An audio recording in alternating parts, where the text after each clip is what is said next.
Hey, Aidan here, and in this video I want to talk to you a little bit about what I call the anchor text link puzzle.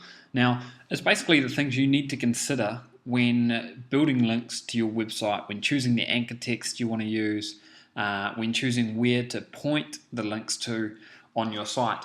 And if we just look at this page here, these findings these recommendations that I'm giving down this page are based on studies that I've done of my top performing websites and also a lot of other people's top performing websites as well. And before I get into the information, I just want to show you how I've gone about actually doing these studies, so you can see that it's a logical approach that really does make sense. So first thing you want to do when trying to determine the optimal anchor text and the best place to point your links to your site is to have a look at what the other people in your niche are doing. So let's say you've got a website about outdoor speakers. Do a search in Google and find the top websites for outdoor speakers. And I've opened up a couple of the ones here, and this is the one I'm going to use as an example, speakercraft.com. Now, this is the website here. It sells obviously outdoor speakers, or perhaps it manufactures them. And I just want to have a look at their link profile because they're obviously doing something right if they're ranked in the top 5 or 6 in Google. So the way that I can analyze their link profile is to come into tools like Majestic SEO, the Open Site Explorer, and Ahrefs. Now, we'll start with Majestic SEO. Basically what I've done here is I've just come in, I've got a free account at Majestic SEO, and I've put the website in here, so speakercraft.com. I've put the URL in there. I've chosen to use historic index, and I've just had a look at their link profile basically. So we can see the number of links they've got in total. We can see down here the backlink history over time. We can see down here the different anchor text that's being used. So, 23% is the brand name. 8.6% is speakercraft.com, so the URL. 6.79% is www.speakercraft.com, so again the URL. And so on. 1.92 is the full URL with HTTP at the start of it. So we can learn a lot about what works in Google by analyzing the top websites. So Majestic SEO is a great way to do this. Lots of information, and I'll talk more about this in a second. Open Site Explorer is another really good tool. As you can see, I've put in speakercraft.com here, and down here I can get all kinds of information about the number of links they've got, where the links come from, the different number of C-class blocks, and I'll talk more about that in a second as well. And I can look at the top pages, the linking domains, and so on. Another really good website, and this one is growing rapidly at the moment, is ahrefs.com. Again, I've put the domain name in here, and we can find out all kinds of things about the percentage of do follow and no follow links, where the links come from, the link growth over time, the referring pages for anchor text, for anchor phrases, so we can look at the different anchor texts being used here, and so on. So these are 3 really good resources we can use when we're looking to analyze the performance of a website and find out what's it doing to perform so well in Google. I just want to go through and summarize some of the findings that I've found, some recommendations, things that you can apply when you're building your own links. So the information that I'm giving you here is a general guide. Every niche is different, and the numbers that I'm going to be talking about will vary depending on your niche. So it'll vary a little bit depending on your niche. The only way to get the exact numbers is by doing comprehensive research into the top websites in Google in your niche. And if you don't know how to do that, if you don't want to do that, then these numbers that I'm giving you today are a great place to start. So the first question I want to address is, what anchor text should you use? Now, the anchor text is the keyword that is used, or the text that's used to link to your site. You want to look at 3 different types of anchor text. There's a brand or URL, that's like using your website name or your website address. There's random keywords like click here, more information here, this website, and so on. There's your target keywords. So if you're trying to rank for outdoor speakers, then your target keywords might be outdoor speakers or camouflaged outdoor speakers or something like that. And then there's the brand or URL, as I mentioned, the website name. So yourwebsite.com, www.yourwebsite.com, your website, your space website, those kind of things are considered brand or URL links. I find that I get good results, and people generally get good results when they've got a 50% ratio of their links coming using the brand or URL. Okay, I find that for random keywords, things like click here, more information, this website, and so on, these here around about 35 to 40% is a good number to aim for. And then your target keyword, you want to keep this to 10 to 15%.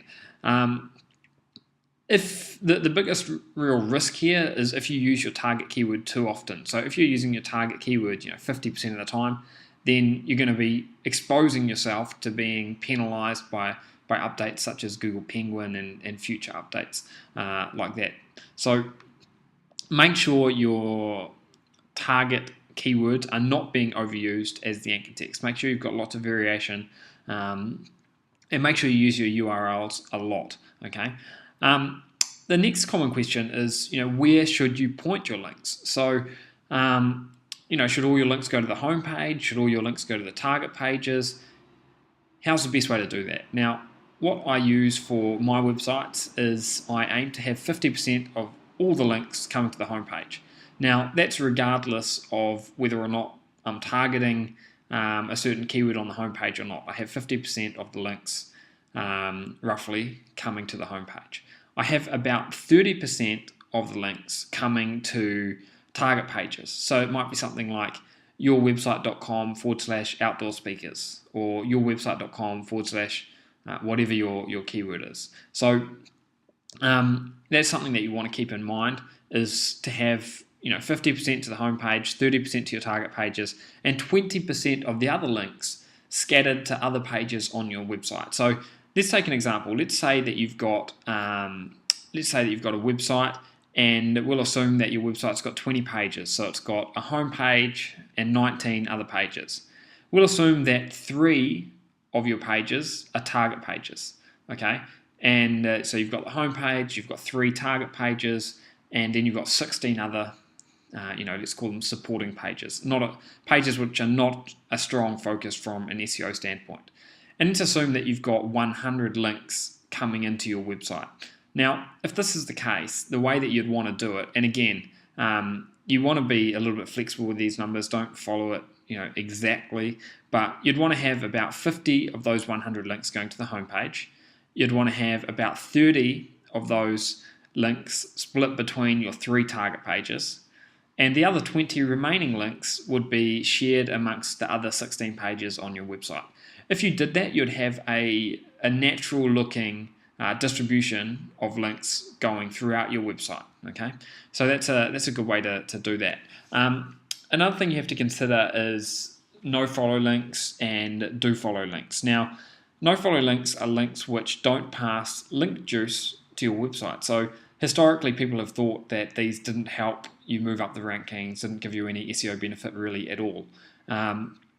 Do follow links or follow links are the ones that do pass link juice. So these are the ones that people have always aimed for historically. The fact is that no follow links actually do give you an SEO benefit. So they do help you move up the rankings. I've seen websites that have got top 10 rankings based 100% on having no follow links. The key here is that you need to have no follow links, because if you don't have them, your link profile is going to look unnatural. If links are being built naturally to your website over time, you're not building links, but other people, one way or another, are building links to your site because it's a useful resource, you'll inevitably get no follow links. So if you are doing your own link building, then you need to make sure you get some of these as well. So easy places to get no follow links are places like YouTube, hub pages, article marketing, sometimes blog comments, Squidoo comments are sometimes no follow as well. So they're 5 easy places that you can get no follow links. And you want to aim for anywhere between 10 to 30% no-follow links. And to know the percentage of no-follow links that you've got currently, you can use the websites that I showed you before. So, Majestic SEO will show you the number of no-follow links that you've got. Here in the Open Site Explorer, we've got this little graph down here that shows that this particular website has 99% do-follow links. And this here shows a similar number. Okay, so the vast majority being do-follow links to this particular site. This site, speakercraft.com, could benefit from actually creating some more no-follow links. It would make it look more natural to Google. So aim to have at least 10% of your links being no-follow links, and even up to around 30% is good as well. Now, the next thing I want to talk about is link relevancy, and link relevancy is just so important in 2013. There's two different types of link relevancy. There's content relevancy and site relevancy. Now, before talking about each one, the idea of relevancy is the idea of getting links to your website from other websites related to your website, or from other pages that have got content related to your niche. So content relevancy is getting a link in a page which has content related to your niche, but perhaps the website as a whole isn't specifically related to your niche. So ezinearticles.com, an article directory. Now, they're obviously not all about outdoor speakers. That's not what Ezine Articles is about. But one specific page, one specific article on the Ezine Articles website could be about outdoor speakers, and you could have links in that article coming to your website. So you'd have relevant content, relevant text surrounding your links, and that would give it content relevancy. Places like Squidoo, Hub Pages, article directories, YouTube, and so on. These are great places to get content relevant links. Now, site relevancy is really the most powerful type of relevancy, because that means you're getting a link on a website which is closely related to your niche. So let's say you've got a website about outdoor speakers, perhaps you sell outdoor speakers, then site relevancy would be getting a link on another website about speakers, or another website about music, or another website about outdoor speakers even. Now, these are really powerful links, and this is really where it's headed. If you want to quickly boost your rankings in Google, then look at using site relevancy. And feeder sites, niche-specific mini blogs.